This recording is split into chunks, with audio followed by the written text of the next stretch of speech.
Prvi turnir u kuglanju za žene u Evropi organizovale su kuglašice iz Zrenjanina. 40 sportistkinja iz cijele Srbije je bacalo kuglu za pehar, ali i u čast IRENE KALOČAI po kojoj je turnir i nazvan. Mislili smo da je ovakav način organizovanja turnira po njenom imenu najbolji način da se zaokruži jedna sportska karijera i da se mi na neki način kao kuglašice iz njenog matičnog kluba odužimo. Ono što je još važno što bih želela da kažem, Irena je bila i svetska prvakinja. Ja želim na ovaj dan da svim kuglašicama poželim tako dobre rezultate, da stignu naše zlatne momke koji su ove godine ponovo svetski prvaci i da naše kuglašice budu svetski prvakinje. Irena ne samo da je bila svetska, evropska i prvakinja stare Jugoslavije, u njoj je bila i 2 puta selektor ženske reprezentacije, što je čini jedinom ženom na takvoj poziciji, a u to vreme imala je i 2 mandata kao predsjednica Kuglaškog saveza.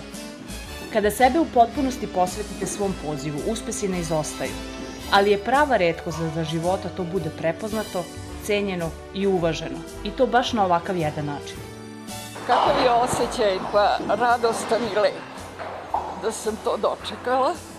Velika mi je čast što ovaj turnir nosi moje ime i to mi je ovo kruna na sav ovaj rad što sam ja za 6 decenija radila u ovom sportu.